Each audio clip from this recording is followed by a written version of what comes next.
Hello everyone and welcome to Good Nightmare, a podcast where we're always looking for the spookiest of stories to share. Today's episode is a bonus for you, brought to you by special guest Keith Linder. Keith has actually written a book of his experiences with a terrifying poltergeist. The book is called The Bothell Hell House, Poltergeist of Washington State, and it's available on Amazon. I am starting to read it and I am certainly unsettled. Keith has been kind enough to record his story for us and send it in, so you will hear it in his very own words.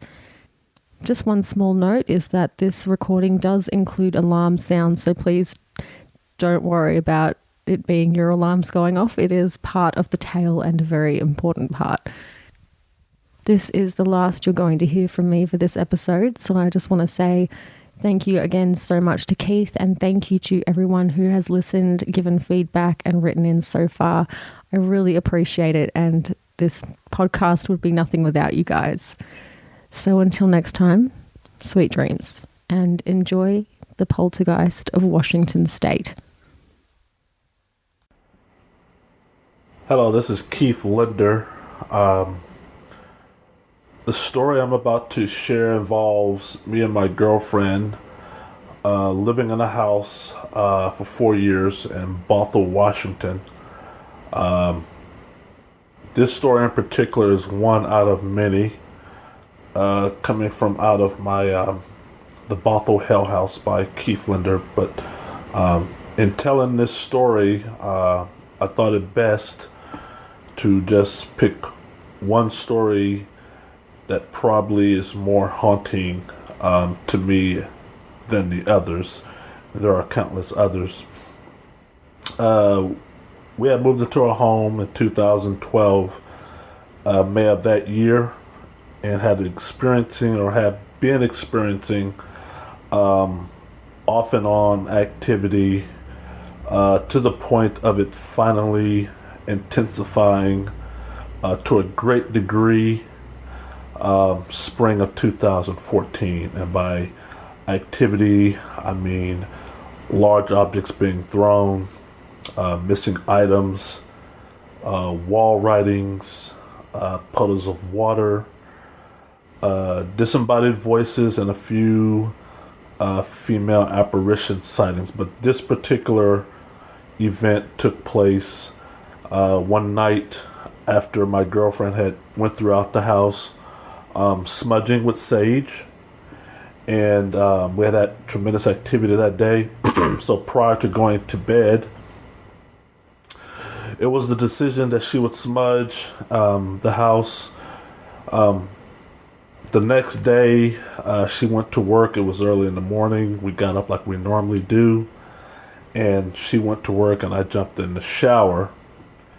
And probably about 3 minutes of me taking a shower is when I heard the sound of the fire alarm going off. Imagine hearing this while taking a shower. Imagine hearing this when in fact you've had a lot of activity the night before, the months before. Upon hearing the fire alarm go off, I dart out into the master bedroom, into the hallway, and smoke had begun to fill the hallway. The sound of the fire alarm is extremely loud. You're talking about 4 to 5 bedrooms, if not the entire house. It's now screaming because there's a fire alarm in every room. And the minute I set my foot on the landing area into the hallway, something with immense force runs past me. I mean, it shoots past me and darts down the stairs. It's a 2-story home, and you can hear the thundering footsteps going downstairs. This force that runs past me, whatever it was, I can't see it with the naked eye. It was invisible, but it was definitely bigger than me. If I had to base that on the sound of the footsteps and the amount of force I felt zooming past me on the landing area, which is the hallway of the second story home. It thunders down the steps, and probably less than a second of it doing that, or whatever did that, the front door opens wide and slams shut. I can see all this from where I'm standing, and my brain sort of goes into that response mode of there must be an intruder in the house, even though my eyes have not seen anything. That has to be what this is about. So I dart downstairs and I open, or should I say try to open, the front door. Unable to. The door is not moving, not budging. It's as if the door was cement shut. This is the front door that was just opened a few seconds ago, less than 2 seconds ago. I'm twisting the doorknob. It's unlocked. I've unlocked it. And it's like a force behind me is keeping the door shut. The door is not moving 1 inch.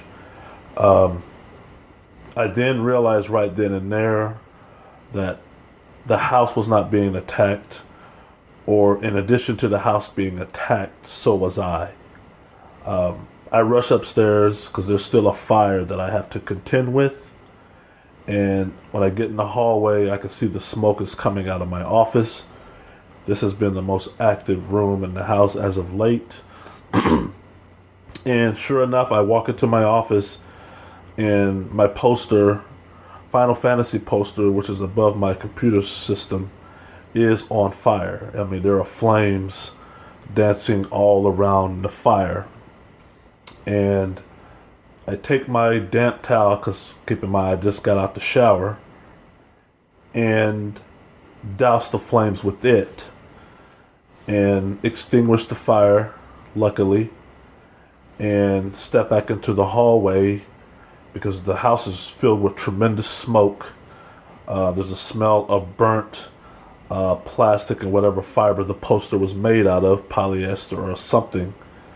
So I dart back downstairs to the front door, try to open it again, and the door would not budge or open. At that time, the alarms are still going off, and I'm in panic mode. I'm in shock. I'm shaking and I'm shivering, and I call 911 to get the fire department to respond to the house. I just thought that there might be a fire elsewhere that I don't know about, or a fire that I can't get to. The fire department responded or arrived 3 minutes later. During that time, I called my girlfriend Tina, who'd only been gone for about 4 minutes, mind you, to let her know that the house is under attack, to turn around and come back to the house.